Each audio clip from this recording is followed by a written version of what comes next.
በስመ አብ ወወልድ ወመንፈስ ቅዱስ አሐዱ አምላክ። ዝኸበርኩም ህዝበ እግዚአብሔር ነዚ ቅድስት ቤተ ክርስቲያን ትህቦ አገልግሎት ኣብዘት ዘለኹም ኾንኩም ስራሕኹምን ግዜኹምን ኣወሃሂድኩም ብጥብዓትን ብኣንቃድዎን ትከታተልዎ ዘለኹም ልዑለ ባህሪ ፈጣሪና ብምሕረቱ ክሳብ ዝሰዓት ብድሓነ ሰላም ዓቂቡ በዛ አገልግሎት እዚ ክንራኸብ ስለ ዝፈቀደልና ናይ ባህር ምስጋና ይብፅሓዮ። ኩልኩም ነቶም ብጥብዓትን ብኣንቃድዎን ትከታተልዎ ዘለኹም ከዓ እቲ ብሕቡእ ዝርኢ እግዚኣብሔር እሴተ ጻድቃን ኣስበተ ፍታን ይኽፈልኩም ትብል። ንኩሎም በዚ ሰዓት እዚ ኣብ ፀበባ ኣብ ፀገም ኣብ ሽግር ንዘለዉ ረህዋ ሰላም ቅሳነት ዕረፍቲ ሃቦም ኣብ ቤት ማእሰርቲ ንዘለዉ ምውፃእ ሓራ ይፍጠረሎም። ብሞት ስጋ ንዝተፈልዩና ገነት መንግስተ ሰማያት ሃገረ ቅዱሳን የዋርሶም። ኣብ መሪር ሓዘን ንዘለኹም ከዓ ደበሳ ቅዱሳን ይደብስኩም። ዝኸበርኩም ህዝበ እግዚአብሔር ንዓይ ነዚ ጉባኤ ንህዝቡ ዝኸውን ንበረኸት ዝኸውን ንተስፋ ዝኸውን ንድሕነት ዝኸውን ህያው ቃሉ ኣብ ኣንደበተይ ከነብር ኣብ ጸሎትኩም ክትዝክሩኒ እናተማሕፀንኩ ንኩላህና ከዓ ዝሰምዓ ናይ እዛን መንፈስ ዝዓቆር ጥቕጥቕ ልቢ ዘተግብር ሰናይ ሕሊና ክወሃበና ናይ እግዚአብሔር ቅዱስ ፍቓድ ይኹነልና። ሒዝናዮ ዘለና ኣርእስቲ ፍርድታት እግዚአብሔር ሓቂ እዩ ብዘሎ ከዓ ጽድቂ እዩ ኣብ ዝብል ናይ መዝሙር ዳዊት መዝሙር ዳዊት ምዕራፍ 19 ቁፅሪ 9 ኣብ ዝሓለፈ ግዜና ክልተ ክፋል ዝረኣናዮ ፍርድታት እግዚአብሔር ሓቂ ክብል ከሎ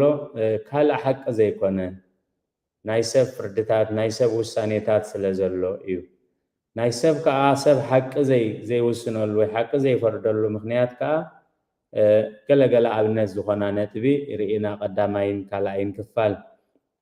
ሎሚ ከም ፍቓድ እግዚአብሔር እንሪኦ ፍርዲ እግዚአብሔር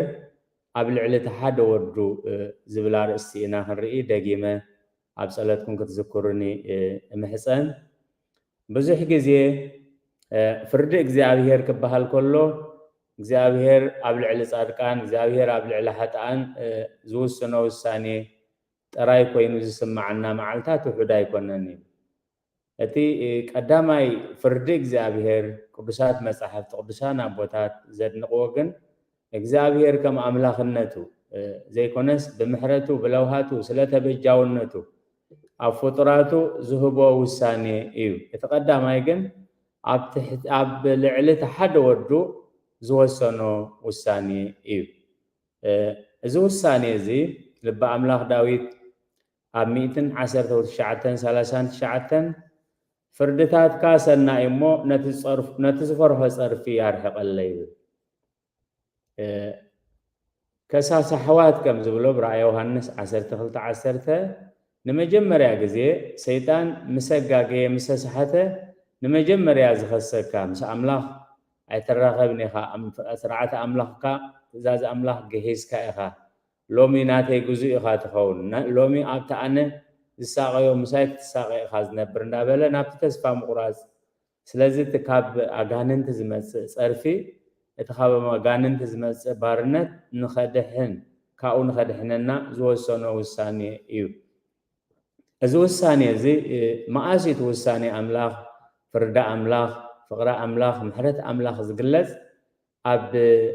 ምግላፅ እቲ ሓደ ወዱ እዩ። ኣብ ወንጌል ዮሃንስ ምዕራፍ 1 ቁፅሪ 18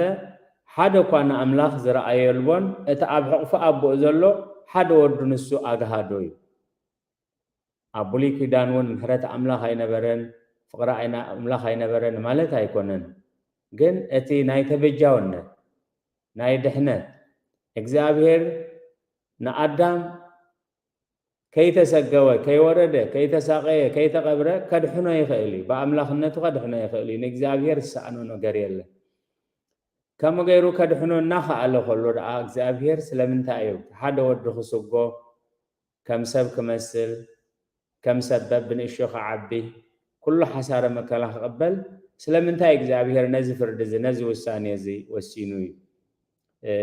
ዮሐንስ አፈወርቅ ኣብ ቅዳሴኡ ቁፅሪ 58 እንታይ ዝብል ሞተ ዘኢይመውት ሞተ ከመ ይስዓረ ለሞት ሞተ ከመ ያህይዎሙ ለሙታን እዩ ማለት ዘይመውት ሞተ ንሞት ክስዕር ሞተ ንሙታን ህያዋን ክገብር ሞተ እዩ። ስለዚ ኣብቲ ሓደ ወዱ ዝወሰነ ውሳኔ ብዙሕ እኳ እንተኾነ ኣብዘን ሰለስተ ነጥብታት ክውሰን ይከኣል እዩ። ዘይመውት ሞተ ንሞት ምእንቲ ክስዕር ሞተ ንሙታን ህያዋን ምእንቲ ክገብሮም ሞተ እዩ። ቅድስቲ ቤተ ክርስቲያን ሞተ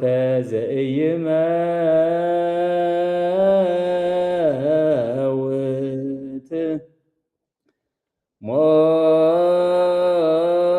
ሞተ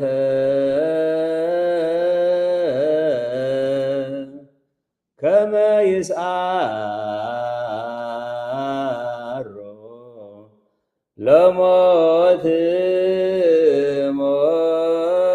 ሞተ ከመ ያህይዎሙ ለሙታን። ስለ መዝሙሩ እግዚአብሔር ዝተመስገነ ይኹን። ኣብቲ ናይ ኣምልኾ ዝለዓለ ናይ ቅዳሴ ግዜና ዮሐንስ አፈወርቅ እቲ ምሕረትን ለውሃትን ኣብ ልዕሊኡ ዝፈጸምዎ ብግፍዒ ክጎትዎ ከለዉ ንሱ ግን ብፍቅሪ ሰዓቦም እናበለስ ኣስፊሑ ነቲ ተሰጋውነት ገሊፅዎ ኣሎ ኣብዚ ርእስቲ እዚ። ቅድሚ ልደተ ክርስቶስ ዝነበረ ነቢ ኢሳያስ ወዲ አሞጽ ኣብ 53 ብምሉእ እቲ መከራ ዝተቐበሎ ንመከራና ዝፀሮ ክገልጽ ከሎ ኣብ ቁፅሪ 10 እግዚአብሔር ግና ብመከራ ክሕምሽሾ ፈተወ እዩ። ክብሪ ንዝኽሪ ስሙ ይኹን እዩ። እዚ ውሳኔ እዚ እንኳን ነቲ ናይ ባህሪ ሓደ ወዱ ንጸላኢኻ እውን ዘይትምነዮ ውሳኔ። ስለዚ እግዚአብሔር ብመከራ ክሕምሽሾ ፈተወ ነፍሱ ንመስዋእቲ ሓጢአት ምስ ወፈያ ዘርኢ ክርኢ መዓልታቱ ከንውሒ ፍቃድ እግዚአብሔር ኣብ ኢዱ ከስልጥ እዩ። ስለዚ ውሳኔ እግዚአብሔር ኣብ ልዕሊ እቲ ሓደ ወዱ ንብል ከለና እዚ ውሳኔ እዚ ውሳኔ ናይ ኣብን ናይ ወልድን ናይ መንፈስ ቅዱስን እዩ። ምክንያቱ ብባህሪ ብስልጣን ብፍቃድ ብመለኮት ሓደ ስለ ዝኾነ ከዓ ቅድስቲ ቤተ ክርስቲያን እስመ በፈቃዱ ወበስምረተ አቡሁ ወመንፈስ ቅዱስ መጻው አድሃነነ ብፍቃዱን ብፍቃድ አቦን ብፍቃድ መንፈስ ቅዱስን መጺው አድሂኑና። ስለዚ ፍርዲ እግዚአብሔር ኣብ ልዕሊ እቲ ሓደ ወዱ ክንብል ከለና ፍርዲ እቲ በለኮታዊ ባህሪ ኣብቲ ስግው ወልደ እግዚአብሔር ንድሕነትና ዝተፈጸመ እዩ። ሐዋርያ ቅዱስ ጳውሎስ ነዚ ናይ ኢሳያስ ክገልጽ ከሎ ኣብ ሮሜ ምዕራፍ 8:32 እቲ ንወዱ ምእንቲ ኩላትና ኣሕሊፉ ዝሃቦ እምበር ዘይነሓፎ እዩ። ክልተ ነጥብታት እየን። የሕሊፉ ዝሃቦ እንታይ ከዓ ዘይገበሮ ዘይነሓፎ ደኣ ብኸመይ ምስኡ ኩሉ ዘይሂበና እዩ። ቅዱስ አትናቴዎስ ሐዋርያ ኣብ ሃይማኖት አበው 23 ምዕራፍ ቁፅሪ 8 ነዚ ኣስፊሑ ገሊፅዎ ኣሎ። ኣብዚ እቲ ኣርዮስ ወልዲ ፍጡር እዩ ኢሉ ምስ ተስአ ኣብ ዝሃቦ ኣምላኽነት ናይ ጎይታና ኢየሱስ ክርስቶስ ክገልጽ ከሎ ነዚ ጥቕሲ ናይ ሮሜ ኣስፊሑ ገሊፅዎ ኣሎ። ስለዚ ዘይነሓፎ ኣሕሊፎ ሃቦ ዝብል ቃል ምስቲ ቃል ናይ ጎይታናን መድሓኒናን ኢየሱስ ክርስቶስ ኣብ ወንጌል ዮሐንስ ምዕራፍ 10 ቁፅሪ 17 ኣነ ንነብሰይ በጃ ከሕልፋ መሊሰውን ክወስዳ እሞ ስለዚ ኣቦ የፍቅረኒ እዩ። ባዕለየ በጃ ዘሕልፋ እምበር ካባይ ዝወስዳስ የልቦን። በጃ ከሕልፋ ስልጣን ኣሎኒ መሊሰ ክወስዳ እውን ስልጣን ኣሎኒ። ነዚ ትእዛዝ ካብ ኣቦየ ዝተቐበልክዎ እዩ። ክብሪ ንዝኽሪ ስሙ ይኹን። ቃል እግዚአብሔር ቅዱሳት ሰባት ብመንፈስ ቅዱስ ተመሪሖም እዮም ዝፀሓፍዎ እሞ ሓደ እኳ ብመንፈስ ቅዱስ ተመሪሑ ብመንፈስ ቅዱስ ምግላፅ ረኺቡ እንደዘይኮይኑ ንቃል እግዚአብሔር ብስጋዊ ሓሳብ ብስጋዊ ፍልጠት ክበፅሖ ዝኽእል የልቦን። ስለዚ ከምዚ ዝመሰለ ኣርእስቲ ብዙሕ ግዜ እቶም ብዛዕባ ናይ ሓድነትን ሰለስትነትን ናይ እግዚአብሔር ብዛዕባ ኣምላኽነትን ፍጹም ተሰጋውነትን ናይ ጎይታና ኢየሱስ ክርስቶስ ፍጹም መድሓኒት ከምዚ ዓይነት ሓሳባት ብዙሓት ካብ እምነት ዘንቢሎም እዮም። ምክንያቱ ቃል ብቃሉ ክትርድኦ እንድሕር ፈቲንካ ናብ ዓብይ ክሕደት ስለ ዘውርድ እዩ ማለት ኣብ ወንጌል ሉቃስ ምዕራፍ 32 ቁፅሪ 43 ዘበርትዖ መልአኽ ካብ ሰማይ ተራእየ ፃዕሪ ሞት ሒዝዎ ኣፅኒዑ ይልምን ነበረ ረሃፁ ከም ነጥቢ ደም ናብ ምድሪ ይነጥብ ነበረ። ስለዚ ብዙሓት ናይ መልአኽ ረድኤት ዘድልዮ ናይ መልአኽ ሓገዝ ዘድልዮ እንተደኣ ኮይኑሲ ከመይ ጌርና ኢና ፍጹም ኣምላኽ ይንብሎ ኢሎም ናብ ዓቢ ውድቀት ዝበፅሑ ቅዱሳን ኣቦታትና ግን ኣንብብ ባለከርታስ እምጥንታስ ከተፍፃሜታ እንታይ ክብል ስለ ዝደለየ እዩ እዚ መልእኽቲ እዚ ወመፃ መልአክ ዘያጸንኦ ወኮነ ነጠብጣባ ሃፉ ከመደም ማለት ተቀዲመ ዘንበብኮ ዘበርትዖ መልአኽ ካብ ሰማይ ተራእዮ ፃዕሪ ሞት ሒዝዎ ኣጽኒዑ ይልምን ነበረ ረሃፁ ከዓ ከም ነጥቢ ደም ናብ ምድሪ ይነጥብ ነበረ። ኦ ኣቦይ ነዛ ጽዋእ እዚኣ ኣሕልፋ ፍቃድካ እንተኮይኑ ነዛ ጽዋእ እዚኣ ኣሕልፋ ግን ፍቃድካ ደኣ እምበር ፍቃደያ ይኹን። ስለዚ ሓደ ፍቃድ ናይ ኣብን ናይ ወልድን ናይ መንፈስ ቅዱስን ሓደ ፍቃድ ተደኣ ኮይኑ ስለምንታይ ፍቃድ ናይ ኣቦ ዝልምን ዘሎ ክብሪ ምስጋና ንዕኹን ቅዱሳን ኣቦታትና ኣብ ትርጓሜ ወንጌል ኣብ ሃይማኖት ኣበው ኣብ ኩሉ ትርጓሜታት ምስ ብሉይ ምስ ሓዲስ ሓዲስ ሙልቱሉይ ብሉይ ምስ ብሉይ ሓዲስ ምስ ሓዲስ እናገበሩ ነቲ መልእኽቲ ኣስፊሖምን ኣጉሊሖምን ተርጊሞም እዮም። እቶም ሰኣን ምርዳእ ዝጠፉ ዝነበሩ ከዓ ብዙሓት ተመሊሶም እዮም ብዙሓት ከዓ ትርልቢ ሒዝዎም ዘይተመልሱ ኣለዉ። ስለዚ እቲ ውሳኔ እግዚአብሔር ኣብ ልዕሊ ሓደ ወዱ ንዓና ንሓጣን ንምድሓን ንዓና ንሓጣን ካብቲ ኣርዑት ሞት ካብ ኢድ ሰይጣን ንምፃእ ዝወሰነ ውሳኔ እዩ ውሳኔ እዚ ማለት ኣብ ዕብራውያን ምዕራፍ 5 ቁፅሪ 7 ንሱ ብዘመን ስግኡ ከሎ ኢሉ ኣነፂሩ ንሱ ብዘመን ስግኡ ከሎ ብብርቱ ዓውያትን ንብዓትን ናብቲ ካብ ሞት ከድሕኖ ዝከኣሎ ጸሎትን ምህልላን ምስ ኣቕረበ ብዛዕባ ኣምላኽ ምፍርሁ ምስ ተሰምዐ ወዲ እኳ ክንሱ ኢሉ ወዲ እኳ ክንሱ በቲ ዝሰቀዮ ስቅያት ምእዛዝ ተማሃረ ኢሉ ወዱ ወዲ ኣምላኽ ከሎ ወልደ ኣብ በመለኮቱ ወልደ ማርያም ብትስብእቱ ክልተ ልደት ብተዋህዶ ከበረት ወዲ እኳ ክንሱ ንሱ ብዘመን ስግኡ ከሎ ብብርቱ ዓውያትን ንብዓትን ናብቲ ካብ ሞት ከድሕኖ ዝከኣሎ ጸሎትን ምህልላን ምስ ኣቕረበ ብዛዕባ ንኣምላኽ ምፍርሁ ምስ ተሰምዐ ሓደ እኳ ወዲ እኳ ክንሱ በቲ ዝሰቀዮ ስቅያት ተማሃረ ኢሉ ስለ ቃላቱ እግዚአብሔር ዝተመስገነ እዮም። ምእንቲ እዚ መፅአ ካብ ሰማያ ሰማያት ክወርድ ካብ ቅድስቲ ድንግል ማርያም ክውለድ ከለኹ ምእንቲ ነዚ መስቀል ዝነፅዋዕ እዚ ክሰቲ እየ መፅአ ኢሉ ግን እዚ መምፅኡ ምህላው እንዳሃለወ ኦ ኣቦይ ነዛ ፅዋእ እዚኣ ካባይ የሕልፋ ፍቃድካ እንተኮይኑ ካባይ የሕልፋ ግን ፍቃድካ ደኣ እምበር ፍቃደያ ይኹን። ፍቃድ ኣብን ፍቃድ ወልድን ፍቃድ መንፈስ ቅዱስን ከዓ ሓደ እዩ። ፍቃድ ኣብን ፍቃድ ወልድን ፍቃድ መንፈስ ቅዱስን ሓደ እንተደኣ ኮይኑ ስለምንታይ ደኣ እግዚአብሔር ወልድ ፍቃድካ እንተኮይኑ ስለዚ ምስቲ ዘለና ኣርእስቲ እዚ ሰፊሕ ኣርእስቲ ነገረ ትስብእቲ ነገረ ተዋህዶ ምስጢረ ድሕነት ስለዝኾነ ረቂቕ መልእኽቲ እዩ ዘለዎ ብዝኾነ ቅዱሳት ፅሑፋት ግን ደድሕሪ እዩ ዘሎ ጥቕሲ እንድሕር ርኢናዮ እቲ ጥቕሲ እንዳብ ዝርሆ ይኸይድ ማለት ሐዋርያ ቅዱስ ጳውሎስ ናብ ፊልጵስዩስ ኣብ ዝፀሓፎ መልእኽቱ ምዕራፍ 2 ክሳብ ቁፅሪ 11 ዘሎ እቲ ኣብ ክርስቶስ ዝነበረ ሓሳብ ኣባኻትኩም ይሃለኹም። ሕጂ ሐዋርያ ቅዱስ ጳውሎስ ከመይ ዝመሰለ ሓሳብ እዩ ኣባና ክህሉ ዝደሊ ዘሎ እቲ ኣብ ክርስቶስ ዝነበረ ሓሳብ ኣየናይ ሓሳብ እዩ ናይ ክርስቶስ ናይ ኣምላኽነቱ ሓሳብ ናይ ተበጃውነቱ ሓሳብ ናይ ፍቅሩ ሓሳብ እቲ ኣብ ክርስቶስ ዝነበረ ሓሳብ ኣባኹምን ይሃለኹም ንሱ ብመልክዕ ኣምላኽ ክንሱ ኢሉ ነቲ ማዕረ ኣምላኽ ምዃን ከም ምንዛዕ ይረኣዮም።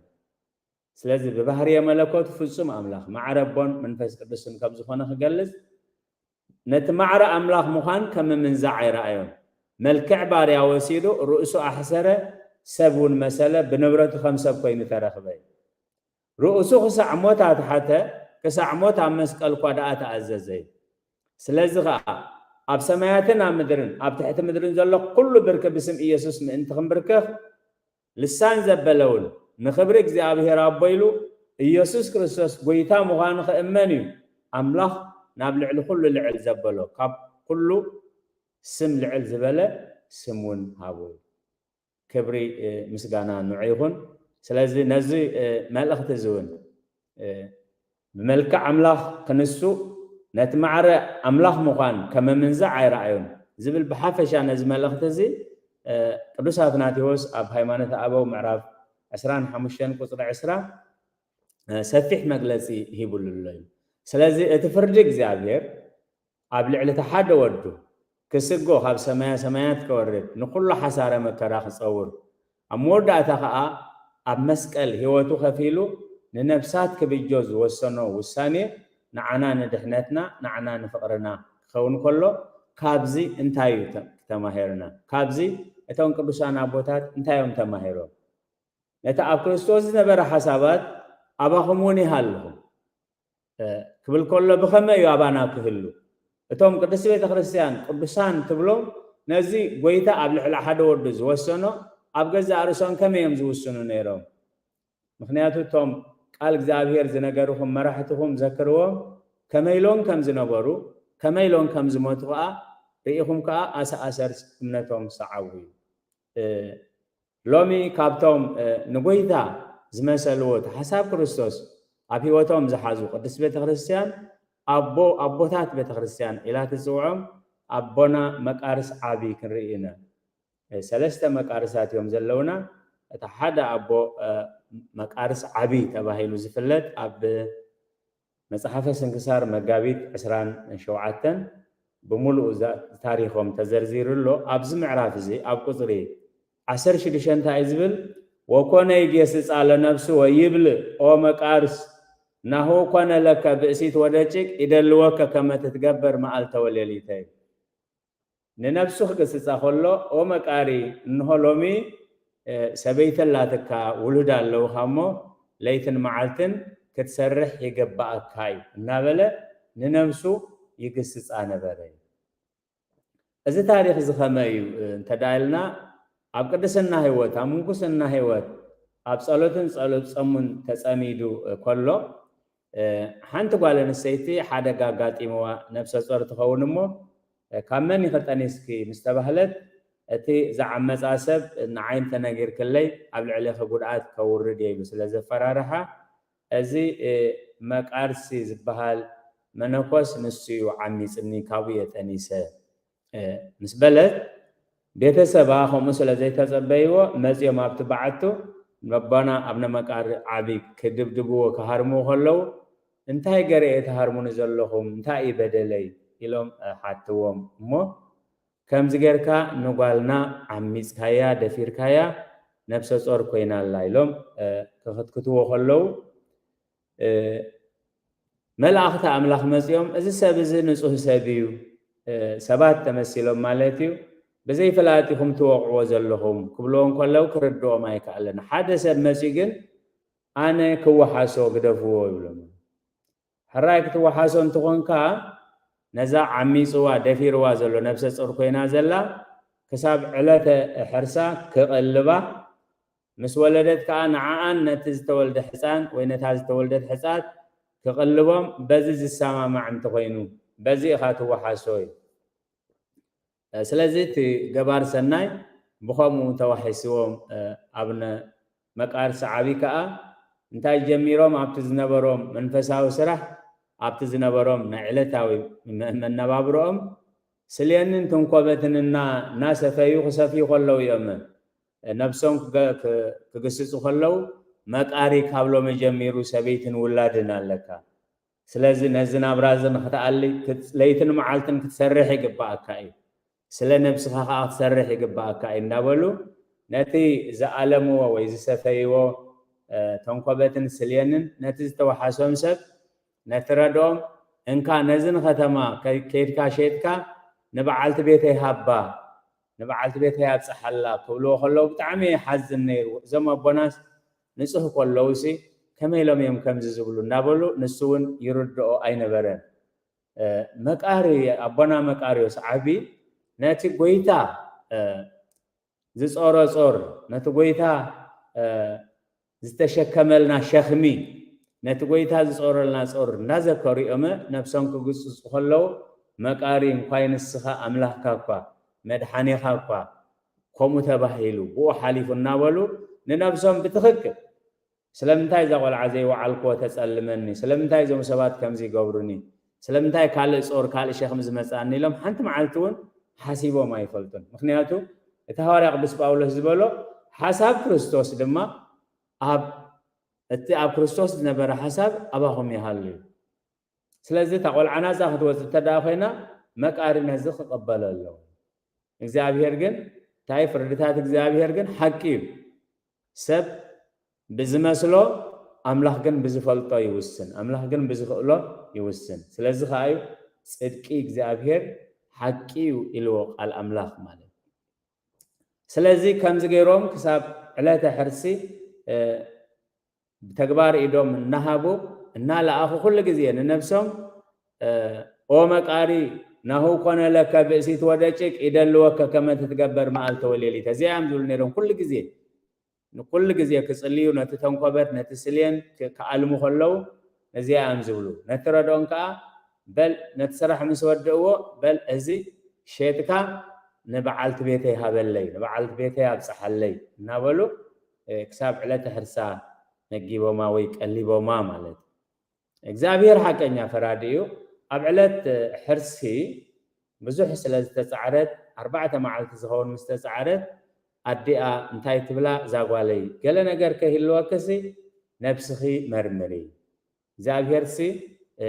كان أملاها يكونن سلمنتاي 4 معلتي أبسعري كم زلخي نفسخي حتتي إلى مسمى هرتا أو أدي أنس فريح أمبر إذا أبا مكارز بحال منوكوس رسحتي أيفلت رسحته أيفلت أنا جن كم جزء مسألة 7 ميزني أنت نجير كخا قتلك أسلا زبلني إيه سلازي أدي أخا ومستمعت نيس درابيت نقرأ منتهم كله قدم حجي نقالنا دفير كايا نقالنا عميس كايا إلهم زي شجر وز دبدب وز وقع وز نبرو كيدا أزن يتحقق بلهم مالت سلازي كيدوم نابتزلو بعتي نابتي بحتونان بصومن صلوتن زنبرلو كيدوم او ابونا يقرب لنا كبلوهم الى مسمزو شعوخ اخال وساني وسينهم مالت انتي تخال وساني اتي كبروم اتصقوم سبات كيغفو بصو مقاريوس نصحي خاقنعي خايبلوم انتي كابتز نبرو خا تسويرهم مالت مخنياتو اتي كبري كيغودلوم مالت هو حقهم قا املاح فرده እግዚአብሔር ሐቀኛ ፈራድ እንዲ አምላኽ ፈሪድ ላይ ኢሎም አብክንዲ ዝሕጎሱ ንሕናስ ብጌጋ ኢና ጓልና ከምዚ ለህና አኽብልዎም ምስመጹ ብድሕሪ ይኽረኽብዎም ፈቃደኛ አይኮነን ነዚ ውሳኔ ዝኻወሲ ነው ማለት ክብሪ ንዝኽርስም ይኹን ስለዚህ ሐዋርያ ቅዱስ ጳውሎስ እቲ አብ ክርስቶስ ዝነበረ ሐሳብ አባኹም ከአይሃልኩም አቦና መቃርየስ በንጽሖ ዘማው ተባሂሎም كوكعو كإرسلوا عداخ خفلو مستوسنا لهم بحقوس تقبلهم زابير أبصروا هاي كاجني سلازي اتيز عيوها نبرختهم من اتا نعوم تسألم زلات تشجيرا اتي عاوز عمزك كلهم نام الصحاخ بس انت داخينهم ابا مقاري نزس اورزك صروا نيروم اتي بتعمز اقرم كا لهم نحن انت نخون وي تبديل نير እግዚአብሔር ሐቀኛ ፈራድ እንዲፈትحው ሲለይ ኢልና መጨፈርና ማዓለልና ይል አስበ ኸይጎን ተወድሶ ኮንቱ ኸይኮኖም ምእንቲ እታት ማሊ ጸርፍ ዝሰምዐት መቃሪ ዘሚኻ መቃሪ ዓሚዝካ አብዘይናትካ ተረኺባ ተሰምዕ ዝነበረት እዝኒ ሎሚ መቃሪ በጽኡ ዝብል ውዳሴ ከምቱ ሰሚዓ በረኸት ከይቆድላ ምእንቲ ኢሎም ከረኽብዎም በተኦም የንገዲፎም ከይዶም ስለቃላቱ እግዚአብሔር ዝተመስገነ ይሁን ስለዚህ ካብዝ እንታይና ንመሃል ቃል አምላኽ እንታይ ዝብለና أب إبراويان معرف شديش قصر عسرت حدا عسرت وقلته نتهم بأمنة بتعجستن نتا تسفاز برسوا ما أنت خصمس الومنبر دنزوزات كي تخونس نفس وكفكم كسع مود أتا نمملأ تسفون نمصنع عز جهاد زنكاري ندلنا نتهم بأمنة بتعجستن نتا تسفاز برسوا أمنة مسرت أو نجاري تأمنوس مسرتي إتي وكلاءاته هنس أو ندكي أمنة مسرت أو نجاري تخالك نايت هنس مدلدل إلو سلازي بأمنة بتعجستني أبونا أبنا مكاريوس عبي أبرئست زنبرم ناي بحتونا ناي صومن ناي قرن ناي تميتن نزخا بأكوتية تقبلهم سلازي قال أملاخ نتوم بأمنة بتعجستنتا تسفاز ورسوا ما أنت ختمسلوهم سلازي لومي نشتي نجار كنت نكف كل ناز أنزو النازل لود أنتاي سلازي خنا أنا خمس خبهال أنا خمس خجات منا عيقبوني نعي خمس خبلوني بفلاي زلنا يوان حدث ابن حرتين كيفك عسر تجزي تنكف نوات أو تقولوا أوان ينازل لنا سلازي تقال أملاخ جننتاي تأب كريستوس نبر حسب أبا خموني هالو حواري قدس باولوس زخبل كله أقدم انتاي لزلو نحنا جنا حسابات كريستوس علنا أبز حلفة جزيناون بإنا ينيرنا نحنا جنا حسابات كريستوس علنا حسابات كريستوس علنا مسبلا إخاء تأب كريستوس نبر حسب أبا خاتكموني هالهم أملاخ كنسوكا ناي بحر أملاخ كنسوكا نتا أملاخ نتو معر أملاخ مخان كم من زعير أيون إذا أزوز كسبابي كسامت تأزيزي سلازي نتوم بإمنة بتعجستن نتا تسفاز ورسوا من أنت ختمسل ومنبر دنزوزات كي تخونس نفس وكفكم كسع موداتا نمملا تسفون نمصنع عز تجهازن كارئين دللوناي كبرين زخر السميخون سلازي توم نا إجزابير سبات نجزابير أسميروم زحلفو أبيوتهم قدس بيت خريستيان كتذكرهم كلا لك عتي أملاها بتحدود دوز وسنو ثانية نعونا ذكروا نتي بسجا زمرر زمثل نتي سجا بسجا زخبد زمثل نتي بسجا زي كأل زمثل باتين السوزه بأن حيليلو نخلو خليه بسجا صرف مرير كخون خليه بسجا موقعات مرير كخون خليه بسجا مأسرت مرير كخون خليه حواري قدس باولوس باتين السوزه بأن حيلي نخلو خليه أب قبر حواريات معرف عسرت وربعة قصر عسران كلتن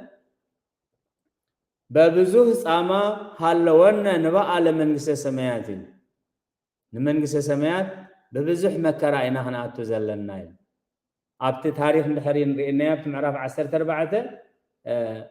قد كيتهم هاريمهم قواتيتهم ميتو إلومس قواتيتهم كابت ختما أو سيميم دربيا موي أبها لنا أب ابنتنا أدقون انتخونه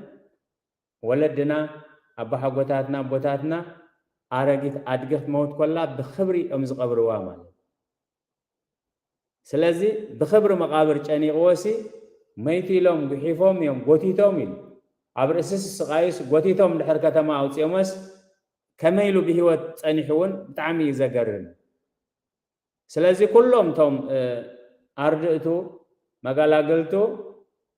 بهوت على ديالن بوديو خلو بهوت على ديالن كفلتو أب كرمي وخبيبة ما بزنا ورولو جزء بزعبات زحلفو حنت قالوا ناي تزاربه قال أملاكم يزمرنا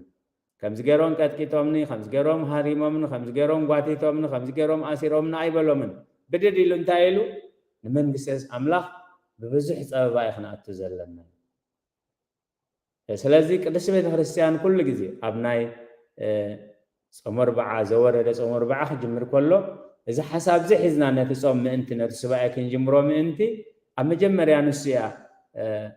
بكمي بي حواريا ببزوح سامة هل ون نبقى لمن سميا كم تحواريا زبولا بنفس وكف نايت معرض بنفس وكف نايت مسمر نزمة الاختزين دعته وي أبقى القلوت أبنا يملكو مهلت وي وداسية مزمر زعاتي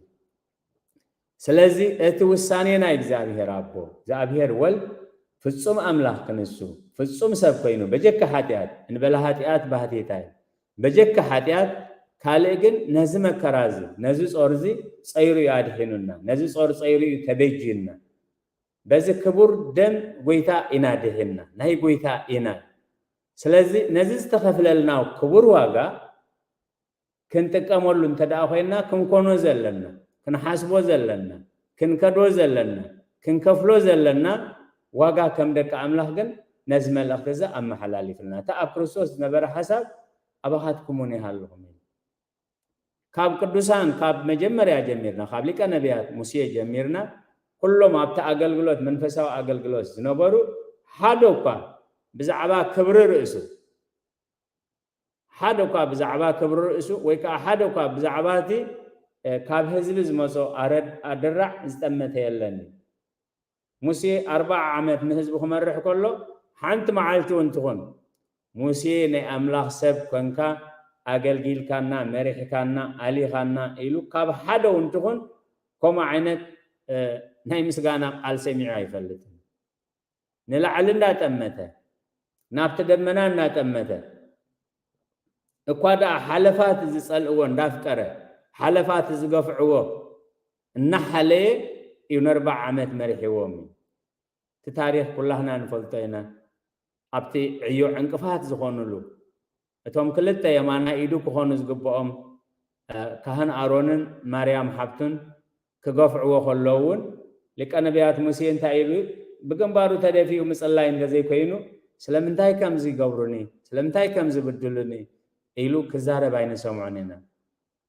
ሎሚ መብዛሕትና ኣነ እኳ ስለ እምነት እየ ብግለይ እኳ ዝኾነ ጽልእ የብለይን ብዝኾነ ብግለይ እኳ ዝተበደልክዎ ነገር የለን ግን ኣነ ዘዛርበኒ ዘሎ እምነት እዩ ኣነ ዘዛርበኒ ዘሎ ብዛዕባ ታቕንዕቲ እምነት ኢልና ምኽንያት ጌርና ነምፅኦ ነገር ኣሎ ግን ኣብ ታሪክ ናይ ሊቀ ነቢያት ሙሴን ድሕሪእና ነቲ 40 ዓመት ዝመርሖ ህዝቢ ኣሮን ምራኽ ጣዖት ሰሪሑ እዚኦም እዮም ኣማልኽትኻ እዚኦም እዮም ካብ ግብፂ ዘውፅኻ ኢሉ በዓል ክእውጅ ከሎ ሊቀ ነቢያት ሙሴ ከማና ከም ታራ ኣገልጋሊ ናይ ንደር እንተዝኸውን ካህን ኣሮን ዘዝሰራሕክዎ ስራሕ የፍርሰለይ ስለ ዘሎ ድሕሪ ሕጂ ምስ ኣሮን ኣይሰርሕን እየ ድሕሪ ሕጂ ምስ ኣሮን ኮይኑ ከገልግለካ ኣይክእልን እየ ክብል ምተገብኦ ነይሩ ግን እቲ ቃል እንታይ ኢሉ ሓሳብ ክርስቶስ ኣለና እቲ ኣብ ክርስቶስ ዝነበረ ሓሳብ ኣባኹም ከዓ ይሃሉ ስለዚ ንኣሮን መሓሮ ጥራይ በቓል ዘይኮነስ ንኣሮን ክምሕሮ 40 መዓልትን 40 ለይትን ተንበርኪኹ ከም ዝጸለየ እዩ ኣብ ዘዳግም ምዕራፍ 9